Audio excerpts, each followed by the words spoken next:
കണ്ട് ഞാൻ മയങ്ങുമെന്ന് വിചാരിച്ചോ? Stupid scoundrel, get out!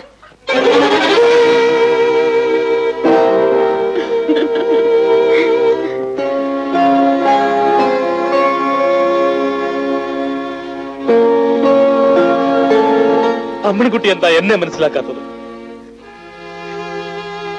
എന്റെ മനസ്സിൽ എന്റെ നിന്ന് മാത്രം കരുതി ഞാൻ പ്രതീക്ഷിച്ചിരുന്ന അമ്മണിക്കുട്ടി നഷ്ടപ്പെട്ടു പോകുമോ എന്നെനിക്ക് തോന്നി. സ്നേഹിച്ച പെണ്ണിനെ മറ്റൊരുത്തൻ സ്വന്തമാക്കുന്നത് കാണാനുള്ള മനക്കരുത്ത് ഒരു പുരുഷനും ഉണ്ടാവില്ല അമ്മണിക്കുട്ടി.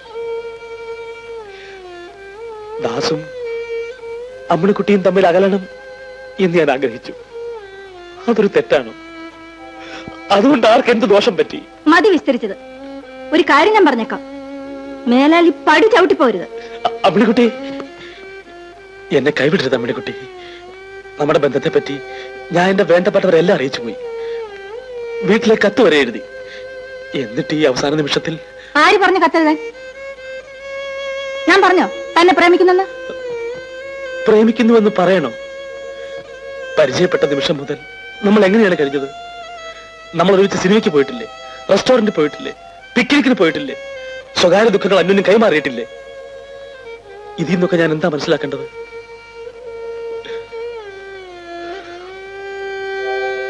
അമ്മണിക്കുട്ടി വേണമെങ്കിൽ ഈ പാവത്തിനെ മറന്നോളൂ. പക്ഷെ പിന്നെ ഞാൻ ജീവിച്ചിരിക്കില്ല. സത്യം. സന്തോഷം. ജീവിതത്തിൽ ആദ്യമായിട്ട് മനസ്സുകൊണ്ട് താനൊന്ന് കരഞ്ഞല്ലോ, അത് മതി. എനിക്ക് സന്തോഷമായി.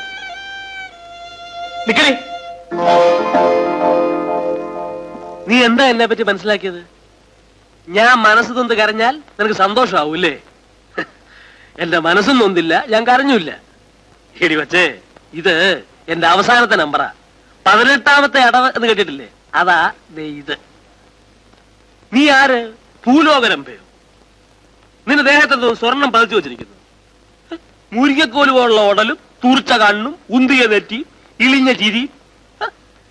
നിന്നെ കേട്ടാ എന്നെ പോലെ മരമോന്തമുള്ള ഒരുത്തനല്ലാതെ പിന്നെ ഗന്ധർവൻ ഇറങ്ങി വരാൻ പോകുന്നു.